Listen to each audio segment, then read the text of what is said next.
Let's talk a little bit more about it with Niall Stanage, White House columnist for The Hill, joining us live right now. Senate Minority Leader Mitch McConnell was the harshest, perhaps, in his criticism of former President Trump. We heard his quote in Joe's piece. But do voters really care about McConnell's opinion? Well, in terms of a Republican primary, there's no question that if there were a popularity contest between Mitch McConnell and former President Trump would win that very easily. There was a poll just last week, Adrienne, that showed that among Republican voters, the former president is viewed favourably by about 3/4, and Mitch McConnell viewed favourably by only roughly a third, speaking to grassroots distrust of McConnell. But McConnell does speak for a more Trump-sceptical segment of the Republican Party, and that segment feels that its arguments have been strengthened by the disappointing results in the midterms. Well, and again, we know that former President Trump actually hit back, calling McConnell a loser. Is this dinner that he had with Kanye West and Nick Fuentes considered a controversy only among the establishment insiders? Does it seem that the damage this could do in the eyes of voters is minimal? Or, I mean, are they really more focused on larger issues? Well, that is a more complicated question than it sounds, I think.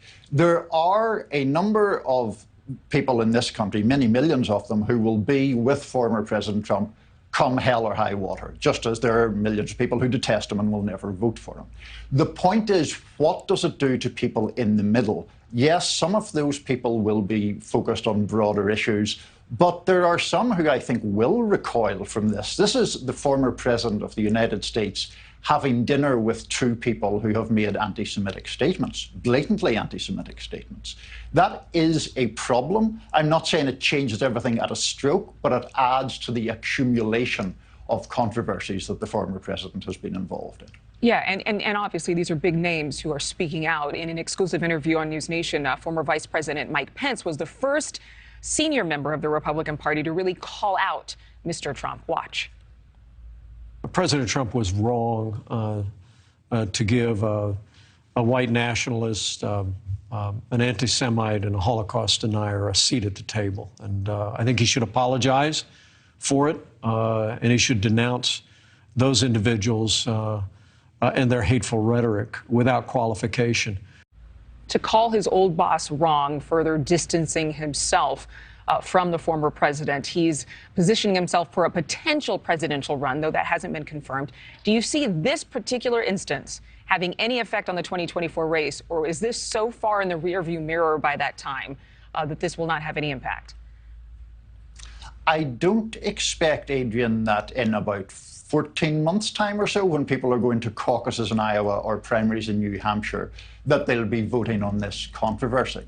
But they may be voting on the former president's capacity to, A, get involved in these controversies, and B, drag the Republican Party off message. Republicans right now would prefer to be either blasting the Biden administration or saying, look, we did get the House majority, here's what we're going to do.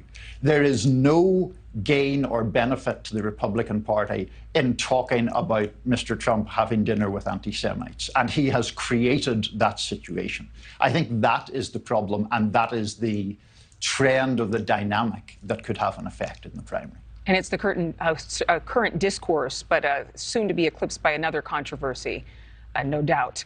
Thank you so much, Niall. We appreciate it.